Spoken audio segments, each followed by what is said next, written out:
I've gone down the proverbial rabbit hole of building burr puzzles over the past year. Maybe built about 100. I thought it might be useful to share some of my build experience if others might want to take a similar journey. So I've created a 4-part tutorial that'll take you through creating your own interlocking puzzle by showing you how to create a 3D model of all the pieces in Fusion 360. And then I'll cover the 3D printer settings and show the final assembly of one such puzzle. Puzzle designers have created burr-style puzzles in many interesting shapes. They're mostly built using cubes and remind me of Minecraft objects. Wooden versions are beautifully crafted but can be expensive to collect. If you're more interested in solving such puzzles, 3D printing can be much cheaper, and as a maker you might find it as enjoyable to build as to solve. Any 3D printer can be used. The A1 Mini is a cheap and user-friendly printer for creating these puzzles. You don't need the AMS attachment shown here. 2 simple designs are shown. In this series we'll create the Tower puzzle by Christoph Lowe. This tutorial is not for CAD experts. You may have a 3D printer or are thinking of getting one. Maybe you know some fundamentals of CAD but could use some help in certain aspects of modeling these puzzles. If you haven't touched a CAD program before but want to continue in this tutorial, I recommend installing Fusion 360. It's free, and then completing some short basic tutorials that will show the basic shapes and how to do simple extrusions. I'll use this project to cover some of the CAD basics that are just beyond the basic level, and they'll structure your project efficiently. Once I made my first burr puzzle, I was hooked, and now I've got far too many around my house. If you've got some experience building puzzles, one question which might come to mind is, why don't you use PuzzleCad? Many burr puzzles that are built with 3D printers use a CAD plugin called PuzzleCad, and it runs on OpenSCAD or OpenSCAD. It's purely text-based. I've built as many as 30 puzzles with PuzzleCAD, and it works well. But the documentation is limited, and I find it limited also in some features that I might want to use. For instance, if a piece has an angled face or cutout, that may or may not be easy to create with PuzzleCAD, and you may end up having to drop down and learn some of the basics of OpenSCAD. And maybe it's just a text versus graphics thing. I find that if I'm away from PuzzleCAD for a while, I forget all the commands. After switching my designs to Fusion 360, I find it as fast and much more flexible for adding the types of features to puzzles that I want. So that's why I am recommending Fusion 360. 3D printed puzzles can offer some features that wooden ones can't. First, it's quite expensive in buying filament for the material. You can easily use multiple colors to identify different pieces or to add accent lettering and images.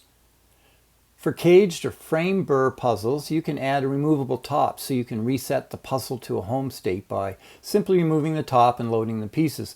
One problem I found is if you've inherited puzzle or even if you build puzzles, they're disassembled and they can be super difficult to put together, sometimes nearly impossible. Thus the advantage of a 2-part frame and learning how the pieces go inside that frame. You can use an AMS if you wish for different color lettering, but you don't need an AMS. Everything here was done on an AMS on a single extruder. The tutorial will be broken down into 3 more sections to make it easy to follow. 2 parts will demonstrate building the puzzle in Fusion 360, which you can obtain for free for non-commercial use. I'll use Prusa Slicer with my MK3S printer, but you can do everything with Cura, Bamboo Studio, Orca, and most other slicers. Finally, I'll show how to assemble the Tower puzzle using a 2-part frame. You can make puzzles from pictures you might find on the web or in some books. Most burr puzzles, like Minecraft, are constructed by stacking basic cube shapes next to each other, as you can see here. There's a wonderful site called puzzlewillbeplayed.com, and it's a great resource for puzzle shapes. It's got literally thousands of puzzles listed. Note that all the puzzles are copyrighted and strictly for your own personal use. Please don't distribute your model files or distribute your puzzles beyond their own use. On this puzzle site, description of some of the complex parts might be in this format. Here the text is describing the shape of the frame on the left, and I'll show how this is interpreted on the next slide. Let's look at the bornage cage and the geometry definition and how it's interpreted. If we look at this frame, it's built using 6 cubes across by 4 cubes down and 4 cubes backward. So let's just consider slices. So a front slice, and then we'll go back, so we have 4 slices that describe this cube. If we look at the first line of the definition, it describes the front slice, and an X means a cube and a dot means there's no cube. So we have 6 cubes, 2 cubes on the outside here as we go down in one row to another. Again, 2 outside ones, and finally 6 cubes. So that defines the first slice. Our second slice, as if we've taken off that first slice, is here. Notice we have a cube, nothing, and then a cube for this protrusion here, which is shown here. And as you go down each row, you can see the definition. The third slice in is fairly simple here, but we'll notice the protrusion here, x0, 0, x0, x here. And finally, the last slice is similar to the top slice. Also for consideration is how to print this cube. We could print it in one piece, but then we'd need support under here and quite a bit of support. And you might get some sagging of the filament, which can lead to the pieces rubbing quite a bit. So ideally we want to print this without support. So we're going to take a slice through this and make it 2 pieces. Where to split the cube is maybe not obvious, but ideally we want to split the cube so we can print it without any supports. So our options are we could split off what I call the top here, or this edge, but the problem there is we would print this bottom piece on this edge, and then we would need support for these protrusions. So that's not an ideal split.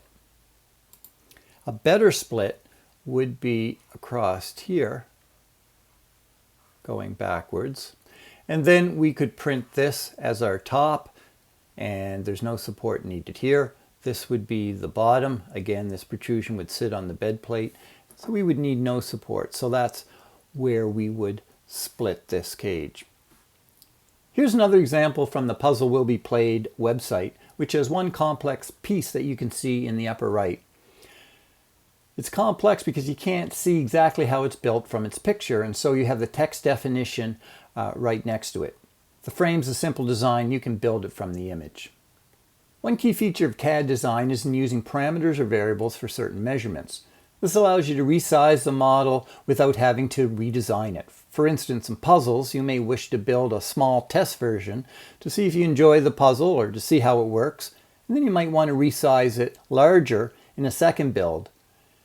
And you can do that by simply changing the value of one parameter. This can save dramatically in print time and filament if you print it in a small version first. So the key parameters we're going to use to show off parametric design is, the first one is the burr size. Typically I might use 12 millimeters, the burr size, but anything between 8 and 15 is common from what I've done. If you build 2 parts with exactly the same dimensions, you'll find that those parts will rub together. There needs to be some clearance between them to work effectively when you're 3D printing. So you need a little bit of an inset between the size of the pieces, and typically we would have 0.06 millimeters in the design that I'm going to use, but that's very dependent on your printer. You may be over extruding a bit or under extruding a bit, so you'll have to play with the inset value to find out how to make parts that will slide effectively for your design. But you can start with 0.06. When you're making parts, you want to have a small bevel on most of the edges. I actually don't have bevels in all the edges on the inside here. We'll see that when we in parts 2 and 3 when we come to design it. But they feel better with a bevel, and they'll slide against each other a little better. And typically a bevel is about 10% of the burr size. Now, more than that, and what you may find is that you have some illegal moves that the designer hadn't anticipated, and certain rotations can work because you've cut off too much of the puzzle on the edges here. So you want to make sure you keep your small bezel size less than 10%. A large bezel I'm going to use for the outside cage, and it doesn't affect the gameplay at all. So it can be any size. I use about 3 millimeter if my burr size is between 10 and 12. And if you're using magnets to hold together the top, you can get various magnets. I use, my magnets are about 3 millimeters thick, but you should measure the exact thickness, and you can do that with a digital caliper. You can get plastic digital calipers from AliExpress for only $5 or $6. Because you want to make the magnet hole exactly the right depth. Common magnet holes are about 2.8, between 2.8 and 3 millimeters. I use anywhere from 6, 8, 10 millimeter rare earth magnets, which work very well. You'll need to install a free version of Fusion 360 if you don't have it, which you can get from the Autodesk site. Click on the Start Free Trial and you can download the free version. It's limited to working on 10 designs at once, but you simply mark designs as read-only after you completed them. There's no limit, to my knowledge, as to how many designs you can store on their cloud. I've got at least 100 up there. Some of the Fusion basics we'll cover. We'll start with making sure that every part is its own component. We'll use the sort of the basic Fusion features like chamfer, extrusions, dimensions, splitting bodies, projections with sketches. Fully parametric design in resizing the puzzle. I'll show you how I do the two-color printing. The removable top will show how to install magnet holes, and you'll notice here that there's some protrusions for alignment, and they're different sizes. We'll show why that is. Selection filters, how we can use those to select just the edges of a part. And rectangular patterns and sketches. If you have a 3D printer, you'll be pretty familiar with your slicer settings. I'm going to use, as I had mentioned, Prusa slicer with my MK3S. We'll talk about layer height perimeters. We'll show painted on support so we can have as little support as we need, the infill we've used, and how I adjust the slicer for my two-color settings. Finally, we show you how to put all those parts inside the frame for this particular puzzle because it's tough to assemble it from scratch. Next installment will be linked here when available.